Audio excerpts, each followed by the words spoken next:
할렐루야. 우리 기도하겠습니다. 거룩하신 하나님, 부활의 이 아침에 우리가 각자의 가정에서 또 주님을 만나기를 원하여 한자리에 모였습니다. 오늘 부활의 이 기쁨을 우리 모두가 누리기를 원합니다. 부활의 이 영광을 우리 모두가 나누기를 원합니다. 하나님, 예배 가운데 임재하여 주셔서 사랑하는 권속들을 만져주시고 저들의 부활의 그 은혜를 경험할 수 있도록 축복하여 주시옵소서. 어린 종을 붙잡아 주시고 또 오늘도 하나님이 허락해 주신 이 말씀을 또 담대히 전할 수 있도록 인도하여 주시고 오늘도 전하는 자 듣는 자 모두에게 아버지 하나님 큰 은혜가 임하는 거룩한 시간 되게 하여 주시옵소서. 모든 영광을 주님께 올려드리며 살아계신 우리 주 예수님의 이름으로 감사하며 기도하옵나이다. 아멘. 할렐루야. 반갑습니다. 부활의 이 아침 우리 각 가정에서 예배로 모이신 우리 성도님들을 사랑하고 축복합니다. 자, 오늘은 예수님께서 부활하신 기쁜 날이죠. 우리 기쁜 날 우리 가족들과 자녀들과 우리가 인사하면서 예배를 시작하며 나아갔으면 좋겠습니다. 이렇게 인사할게요. 샬롬, 예수님이 부활하셨습니다. 시작. 샬롬, 예수님이 부활하셨습니다. 아멘. 이번에는 이렇게 인사할게요. 예수님이 사망 권세를 이기셨습니다. 시작. 예수님이 사망 권세를 이기셨습니다. 아멘. 자, 저는 오늘 본문 말씀을 통해서 부활의 주님을 만나자. 부활의 주님을 만나자라고 하는 제목으로 말씀을 전하겠습니다. 자, 옛날에 큰 뱀 한 마리가 있었어요. 이 바닷속을 헤엄치면서 많은 물고기를 집어삼키는 거예요. 자, 그러다가 날카로운 지느러미를 가진 물고기까지 이렇게 삼켜 먹었습니다. 이 날카로운 지느러미를 가진 이 물고기가 뱀의 뱃속에 들어갔더니 너무 깜깜한 거예요. 그래서 그가 여기서는 살지 못하겠네 하면서 자신의 무기인 날카로운 지느러미를 딱 피더니 뱀의 배를 가르고 찢고 나왔어요. 자, 그랬더니 먼저 잡혀있는 물고기들이 그 뒤를 따라서 이렇게 모두 살아나왔다라는 그런 일들이 있었던 것입니다. 자, 그 뱀은 어떻게 됐을까요? 그 뱀은 죽었죠, 당연히. 사망했다는 것입니다. 이 뱀이 바로 사단입니다. 이 사단은 오랫동안 사람들을 잡아먹었던 거예요. 그리고 어느 날 예수님까지도 잡아먹어서 삼켜버린 거예요. 자, 그러나 예수님은 사단의 배를 가르시고 죽음의 무덤을 열고 스스로 나오셨습니다. 자, 이제 우리는 예수님을 믿고 예수님 뒤에서 졸졸졸졸 예수님만 따라 쫓아 나오기만 하면 되는 것입니다. 자, 예수님은 믿는 자들의 산 소망이 되셨습니다. 예수님은 죽은 자들의 산 소망도 되어주셨어요. 자, 그래서 예수님께서 다시 사신 부활의 이 아침은 너무나 기쁜 날이자 즐거운 날이 되는 거예요. 자, 지난 한 주간은 고난주간이었죠. 예수님이 십자가를 지시기 위한 그 처절한 고난을 또한 함께 묵상하면서 또 십자가를 묵상했던 그런 날이었다고 한다면 오늘 이 날은 그 고통이 변해서 영광스러운 날이 된 거예요. 오늘 이 날은 이 고통이 변해서 소망의 날이 된 것입니다. 우리 주님께서 사단의 머리를 박살내신 승리의 날이 된 것입니다. 아멘. 자, 우리가 믿는 기독교는 다른 종교들과 질적으로 완전히 차이가 있어요. 자, 왜냐하면 많은 종교들이 구원론을 가지고 있죠. 많은 종교들이 구원론을 가지고 있는데 진정한 구원에 대한 바른 교리는 오직 우리 기독교에서만 있기 때문인 것입니다. 우리 기독교의 이 신앙의 핵심이 뭐냐? 예수님의 십자가와 부활이죠. 십자가와 부활. 자, 하나님께서는 독생자 예수를 이 땅에 보내셨어요. 그래서 온 인류의 죄를 대속하셨죠, 그분에게. 그리고 십자가에서 죽이셨습니다. 그 결과 인류의 죄값이 한 번에 다 치러졌습니다. 그리고 예수님은 사단의 머리를 박살내셨어요. 사망 권세를 물리치고 죽음을 뚫고 다시 살아나셨습니다. 예수님의 부활은 예수 믿는 모든 자들에게 산 소망이 되신 거예요. 그 소망은 하나님의 어떻게 해요? 약속이. 이 소망은 하나님의 약속의 확증이 되었던 것입니다. 자, 하나님께서는 성경을 통해서 예수 믿는 자들에게 영생을 주실 것을 약속하셨죠. 그리고 또 부활을 약속해 주셨어요. 자, 우리가 얻는 이 부활의 몸은 우리가 상상하지도 못하는 완전한 몸이 될 거예요. 너무나 아름답고 너무나 강하고 너무나 썩지 않고 영원한 신령한 그런 몸으로 바뀌어질 것입니다. 자, 이것에 대한 확증이 바로 예수님의 부활 사건이라는 것입니다. 자, 역사적으로 예수님의 부활 사건을 반박할 수 없는 증명된 사건입니다. 그러니까 예수님의 이 부활 사건은 그 누구도 반박할 수 없는 실제적인 사건이었던 것입니다. 그래서 예수님의 부활에 관해서는 그 누구도 그것에 대해서 토를 달지 않아요. 자, 다만 이 사단은 이 역사를 조작하고 또 역사를 위조해가지고 하나님의 구원에 대한 것을 왜곡한다라는 거예요. 자, 그러나 아무리 사단이 조작을 하고 가린다 하더라도 하나님의 구원의 역사는 사라지지 않나요? 이미 진리는 선포되었고 믿는 자들에게 그 영광이 주어진다는 것을 믿으시기 바랍니다. 자, 그러므로 예수님께서 부활하신 날은 믿는 자들에게 있어서 최고의 은총의 날이 되는 거예요. 기쁨의 날이 되고 승리의 날이 되는 것입니다. 그래서 오늘을 우리가 기념하며 감사 예배로 주님께 영광을 돌리는 것입니다. 자, 만약 기독교에 예수님의 십자가의 죽음과 부활의 영광이 없었다면 우리가 믿는 이 기독교의 신앙은 존재할 가치가 없어요. 왜냐하면 다른 종교들하고 다를 것이 없기 때문에. 자, 그러나 기독교가 다른 종교들과 다를 수밖에 없는 유일한 종교인 이유가 바로 뭐냐? 예수님이 사망 권세를 물리치고 부활하셨기 때문이라는 것입니다. 자, 이슬람 교도들은 그들이 섬기는 메카성에 큰 무덤을 만들어 놓고 그곳을 순례하는 자들에게 이 무덤을 자랑합니다. 하지만 우리 기독교는 빈 무덤을 자랑하죠. 예수님의 비석도 없어요. 비석도 없어요. 천사가 말한 대로 그분은 무덤에서 살아나셨기 때문인 거예요. 이렇게 부활은 다시 사시는 기쁨이고 다시 일어나는 힘입니다. 하나님께서는 부활하신 예수님을 만나는 사람들에게 새 힘을 주셨고 또한 천국의 소망을 주셨습니다. 그리고 실패하고 낙심하는 제자들에게 부활의 주님은 만나 주셔서 그들을 다시 일으켜 세우시고 용기를 주었다라는 거예요. 그리고 믿음의 확신을 갖게 하시고 순교하기까지 자신들의 사명을 감당할 수 있도록 인도해 주셨다라는 것입니다. 자, 그래서 저는 오늘 이 예수님의 부활이 우리 성도들에게 어떤 영향을 줄 수 있을까? 우리들에게 어떤 영향을 줄 수 있을까? 예수님의 부활을 경험한 우리 사람들, 그 사람들의 모습을 통해서 부활하신 주님을 만나면 인생이 어떻게 바뀌는지 여러분들에게 소개하고 싶습니다. 자, 그래서 코로나로 인하여 지치고 곤비한 우리 성도님들에게 부활의 주님을 소개함으로써 부활의 기쁨과 소망을 품고 다시 일어나게 되기를 간절히 소망합니다. 자, 그렇다면 인생들이 부활의 주님을 만나면 어떻게 될까요? 우리가 부활의 주님을 만나면 어떻게 될까요? 첫 번째는 슬픔에 빠진 자들이 기쁨의 삶을 살아가게 되는 거예요.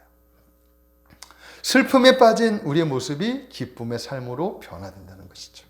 자, 오늘 본문에 나오는 마리아가 있어요. 마리아. 이 마리아는 마르다의 동생 마리아가 아니라 막달리아라고 하는 지역의 마리아예요. 그래서 그녀를 막달라 마리아라고 하는 것입니다.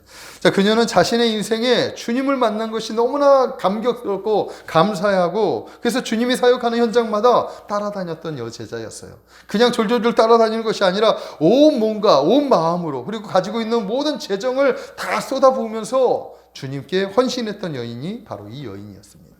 자, 그녀는 일찍이 7 귀신이 들렸죠. 이 귀신 들림으로 인해서 몸에 질병이 생겨서 평범한 여인으로서의 삶이 아닌 인생을 포기한 삶의 주인공이었습니다. 그런 그녀가 주님을 만났어요. 주님은 그녀의 몸에 있는 이 귀신들을 물리쳐 주시고 악귀에서 자유케 하셨다라는 것입니다.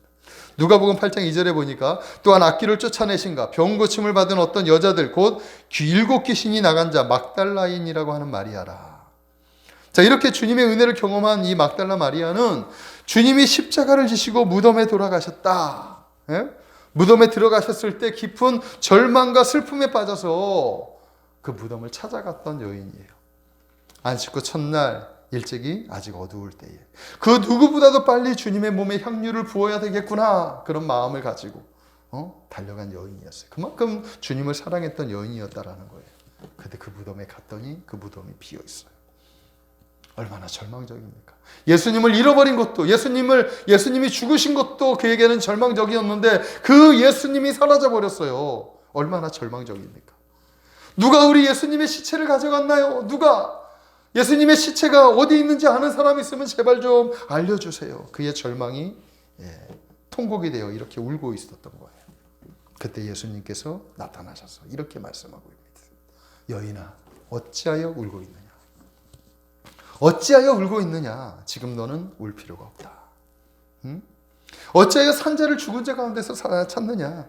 어찌하여 약속을 믿지 않고 예수님의 없어짐을 가지고 네가 울고 있느냐? 이렇게 말씀하고 있는 거예요. 네가 찾고 있는 예수는 살아나셨느니라. 네 앞에 있는 내가 바로 그 예수니라. 와, 그 순간 마리아가 어땠겠습니까? 죽은 줄만 알았던 예? 없어졌던 것만 알았던 그 예수님이 지금 자신의 눈앞에 나타나서 자신에게 이렇게 위로의 말을 전해주고 있을 때 이 여인의 마음은 어땠을까요?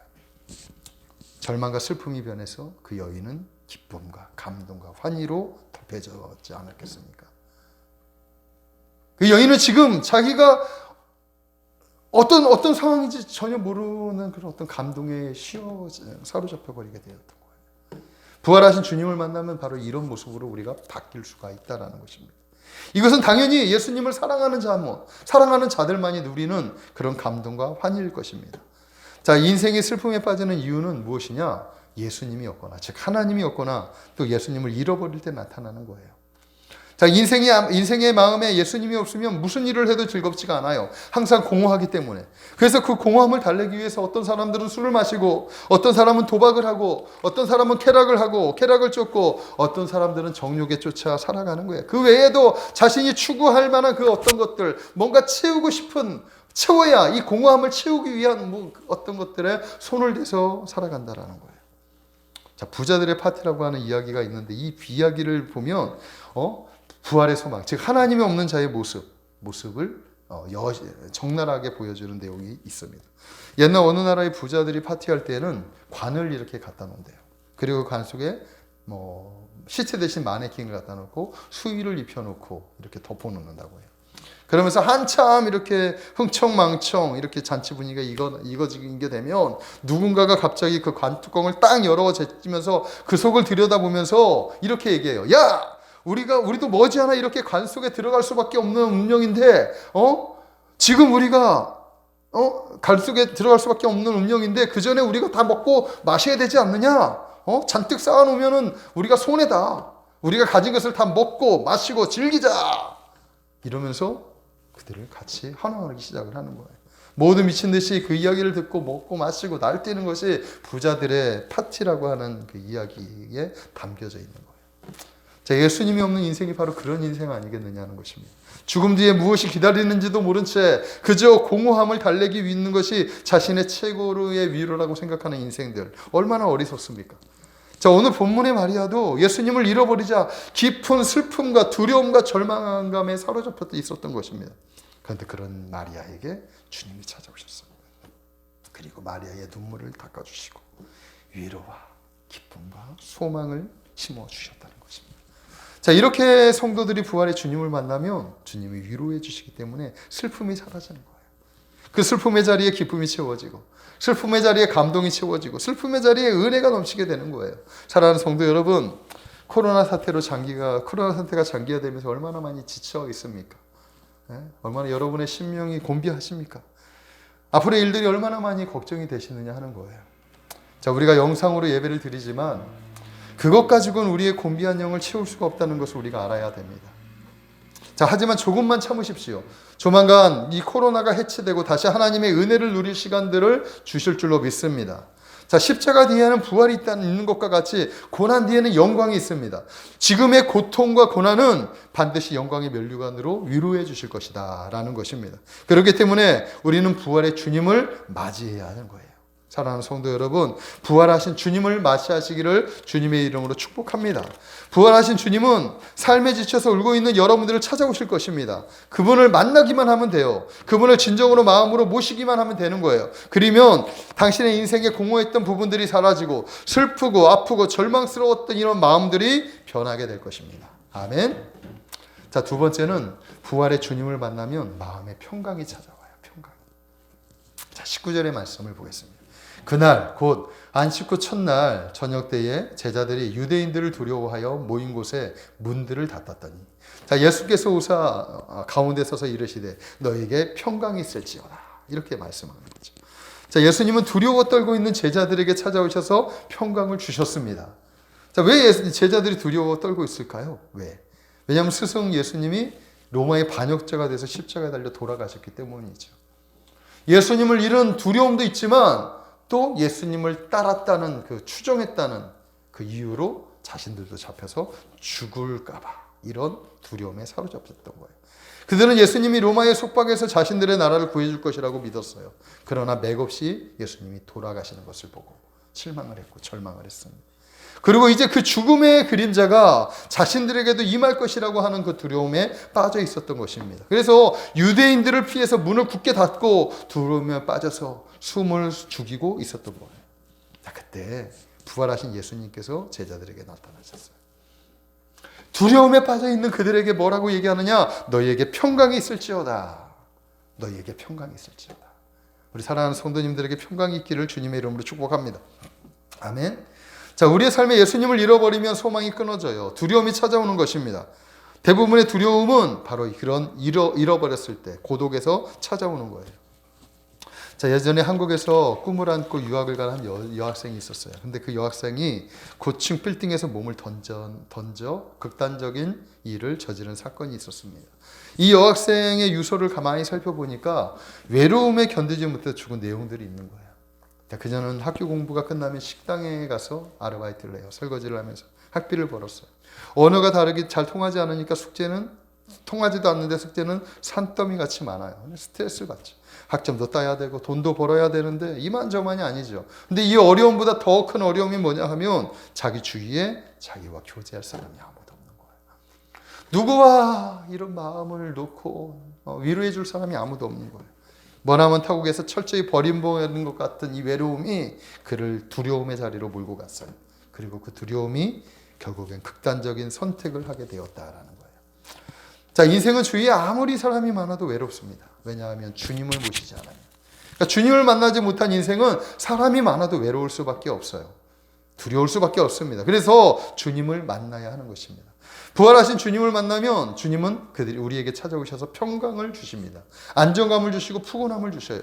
주님이 주시는 평안은 모든 두려움을 없애는 진정한 평강이 되는 것입니다. 이 평강은 환경에서 일시적으로 왔다가 사라지는 평강이 아니에요. 하늘 위에서 주시는 진정한 평강이에요. 그래서 주님께서 말씀하십니다. 평안을 너희에게 끼치노니 곧 나의 평안을 너희에게 주노라. 내가 주는 평안은 세상이 주는 것과 같지 아니하니 너희는 마음에 근심하지도 말고 두려워하지도 말라. 아멘. 이 놀라운 평안을 지금 제자들에게 주신 거예요. 마찬가지로 우리들에게도 주신 줄로 믿습니다. 세상 사람들 가운데는 좋은 집, 좋은 가구, 많은 재물을 소유하고도 평강이 없는 사람들이 많습니다. 그리고 많은 것을 가졌음에도 기쁨이 없는 가정들이 많아요. 평안이 없는 사람의 얼굴에는 의욕이 없고 만족도 없고 기쁨도 없어요. 작은 일에도 스트레스를 받고 늘 불평, 불만이 가득 차서 매사에 신경질적이고 부정적이 되는 거예요. 그 이유는 마음의 평안이 없기 때문입니다. 자, 몇 년 전에 조선일보사의 대주주이자 코리아나 호텔 사장의 아내였던 여인이 한강에서 자동차를 탄 채로 투신 자살을 했습니다. 잘 아는 내용이죠. 의사 집안의 딸이고 또 사업가의 아내였던 그녀가 왜 자살을 했느냐. 결국 돈 때문이었다는 거예요. 돈 때문에. 남편이 아내에게 어느 날 50억을 맡겼어요. 주었다는 거예요. 근데 어떤 설명을 하지 않으니까 그게 자기에게 준 건 줄 알고 그 여인은 그 돈을 썼죠. 왜냐하면 부자기 때문에. 재벌이기 때문에 그 정도 사용하는 거는 일상이었기 때문이라는 것 같습니다. 자, 그런데 남편은 아들에게 가서 네 돈을 엄마에게 맡겼다. 엄마에게 가서 찾아 써라. 이렇게 얘기했던 거예요. 엄마에게 찾으려고 했더니 이미 다 썼다고 하는 거죠.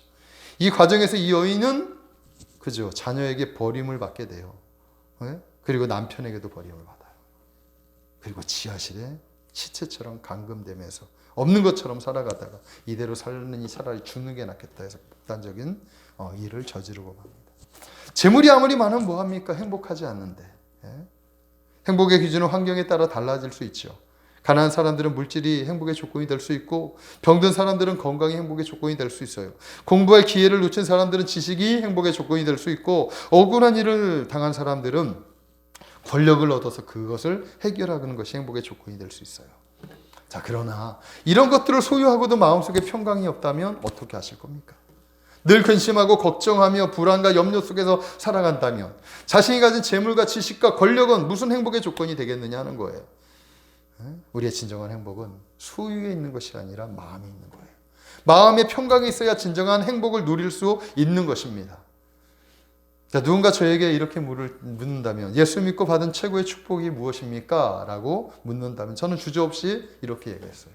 주님께서 제게 평안을 주셨습니다. 평강을 주셨습니다. 불안할 수밖에 없고 두려울 수밖에 없는 자리에서 주님이 함께 하신다는 평안. 지금 비록 아무것도 없지만 하늘의 소망, 하나님이 이 모든 것들을 또 새롭게 변화 주실 거라는 그런 어떤 소망들, 이런 것들이 나에게 평강을 주는 거예요. 세상에서 주는 그 어떤 보여지는 평강보다 보이지 않게 주시는 하나님의 은혜들이 있어요.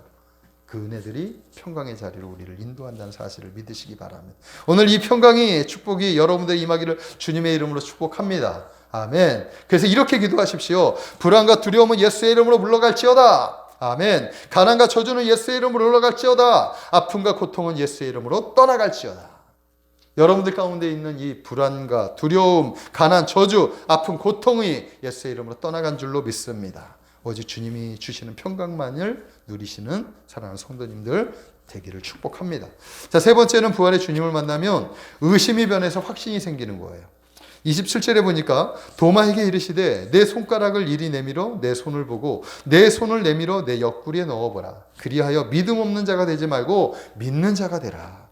부활하신 주님은 의심으로 가득 찬 도마에게 찾아오셔서 믿음과 소망의 확신을 주셨습니다. 다른 제자들이 부활의 주님을 보았으며 또 부활의 주님을 만났다고 이렇게 기뻐했을 때 도마는 그 자리에 없었어요. 그래서 그 사실을 믿지 않았어요. 그래서 도마가 제자들에게 얘기하는 거예요. 나는 그걸 믿지 않아. 나는 내 손으로 직접 예수님의 못자국을 보고 내가 내 손으로 못자국을 만지고 내 손으로 그 옆구리를 만져봤을 때 나는 그것을 믿을 거야. 이렇게 얘기한 거예요. 아마도 도마는 이성적인 사람이었던 것 같습니다. 자신의 머리로 이해되지 않는 것은 도저히 믿을 수가 없다는 것이죠. 자, 그런데 우리도 마찬가지지 않습니까? 많은 사람들이 도마가 믿음 없다고 이렇게 책망을 하지만 실제적으로 우리도 믿음이 없지 않습니까? 예? 그렇지 않아요? 보여져야 믿고, 예?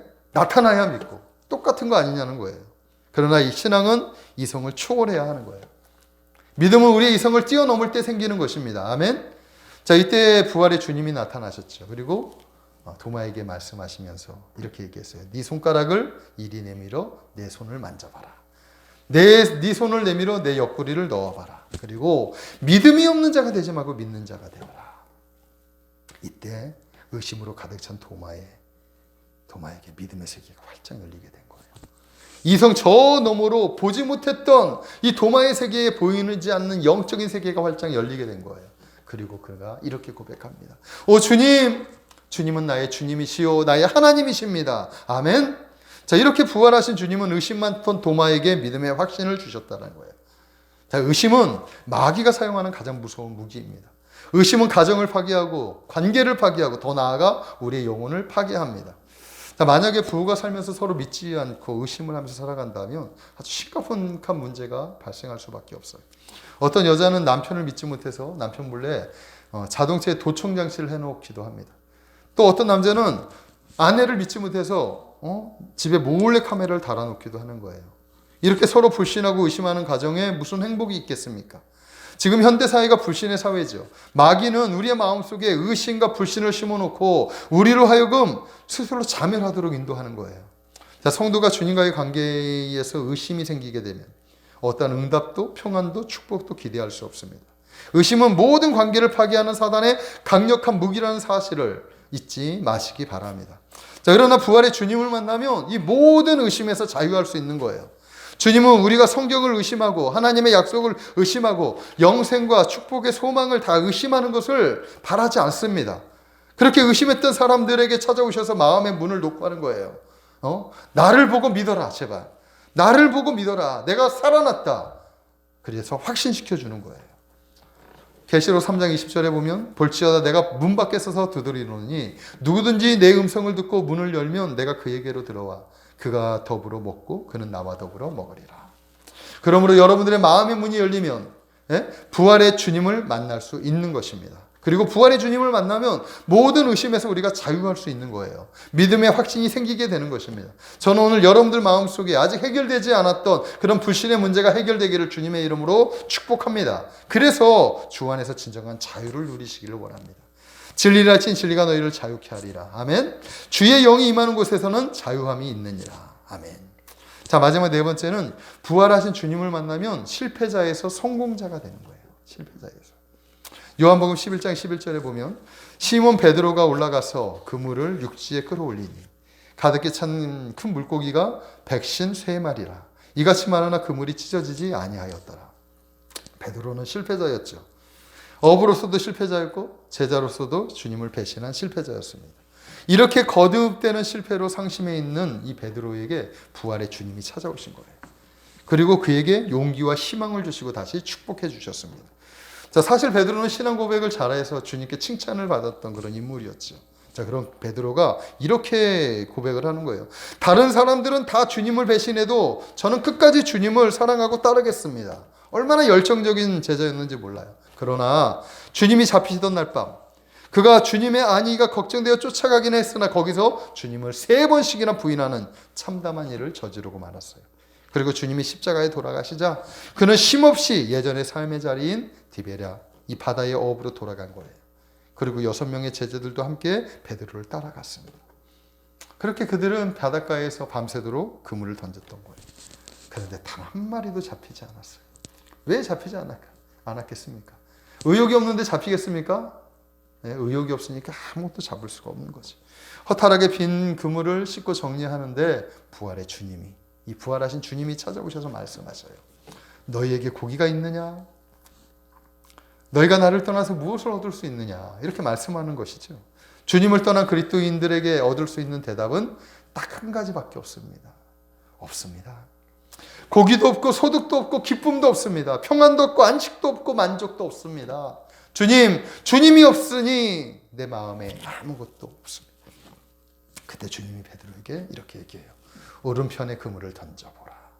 오른편에 그물을 던져보라. 자, 베드로는 어부 출신이고 고기 잡는 전문가였어요. 모든 경험과 방법을 내려놓고 부활하신 주님의 말씀대로 그물을 던졌습니다. 그러자 밤새도록 한 마리도 잡지 못했던 고기가 그물에 가득 잡혀 올라온 거예요. 이것이 사실이었다는 증거가 잡힌 숫자를 정확히 이렇게 요한이 기록했다라는 것입니다. 자, 또한 여기서 이런 말씀이 있어요. 요한복음 21장 11절에 보니까 그물이 가득 찼으나 그 그물이 찢어지지 아니하였더라. 여기선 두 가지 의미가 담겨져 있는데 하나는 그물에 가득 차는 은혜이고 다른 하나는 그 그물이 가득 찼는데도 찢어지지 않는다는 거죠. 그러니까 가득 차는 은혜와 찢어지지 않는 축복이 그 안에 담겨져 있는 거예요. 이것은 축복이 새어나가지 않는다는 것이죠. 은혜가 새어나가지 않는다는 거예요. 아무리 많이 잡았어도 그물이 찢어진다면 어떻게 되겠습니까? 소용이 없죠.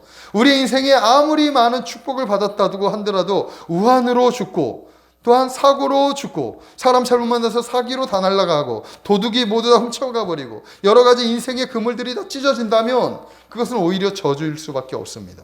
그러나 우리 주님이 주시는 축복은 그 무엇으로도 빼앗을 수 없는 축복이라고 오늘 말씀하고 있는 거예요.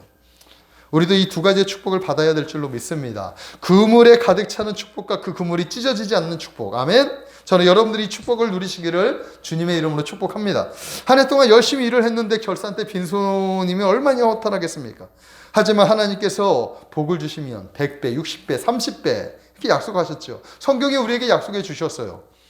그래서 최소한 우리가 만지는 것, 모든 것에서 최소한 30배의 축복은 약속하셨다는 것을 믿으시기 바랍니다. 자, 이렇게 부활의 주님을 만나면 실패자에서 성공자가 된다라는 것입니다. 자, 말씀을 정리할게요. 사랑하는 성도 여러분, 오늘은 어떤 날이요?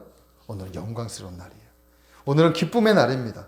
우리 주님께서 사망을 이기시고 부활하신 이 승리의 날입니다. 이제 우리는 승리하신 부활의 주님을 믿고 우리의 마음의 문을 열고 부활의 주님을 다시 모셔드려야 하는 거예요. 빨리 모시면 모실수록 인생이 가치 있고 행복해질 수 있는 것입니다. 하나님은 이미 예수 그리스도를 통해서 약속하신 모든 것을 이루셨어요. 이제 우리는 그 약속을 받아 누리기만 하면 되는 거예요. 믿음으로. 아멘. 자, 오늘 성경에서 부활의 주님을 만난 사람들의 모습을 통해서 부활의 주님을 만나게 되면 어떤 것들을 얻는지 살펴보았습니다. 첫째는 인생의 슬픔이 변해서 기쁨이 돼요. 둘째는 죽음의 공포 속에서도 평강을 얻을 수 있어요. 셋째는 불신의 저주 속에서 신뢰의 자유함을 얻을 수 있어요. 넷째는 실패자의 삶에서 성공자의 삶으로 바꾸어질 수 있습니다. 그 외에도 부활하신 주님을 만나면 하나님이 약속하신 모든 축복의 문이 활짝 열리게 되는 것입니다. 아멘.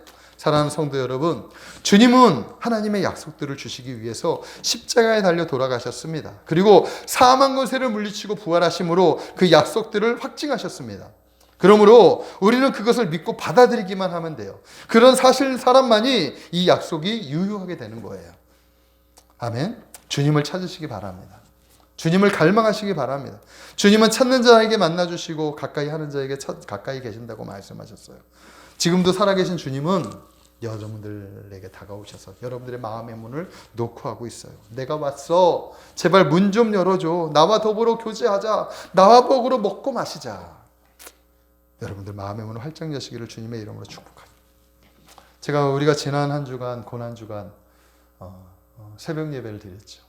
저는 이 고난주간 새벽 예배를 드리는 여러분들의 모습을 통해서 아직도 여러분들의 마음의 문이 많이 닫혀져 있구나 하는 것을 보게 되었어요. 열어야 돼요. 열어야 돼요. 열지 않으면 부어지지 않아요. 아무리 주님께서 여러분들에게 은혜를 주시고자 해도 여러분들의 마음이 닫혀져 있으면 그것을 누릴 만한 그런 자세가 되어져 있지만 누릴 수가 없어요. 오늘 이 시간 부활의 주님을 맞이하시길 주님의 이름으로 축복합니다. 그래야 진정한 평강이 있어요.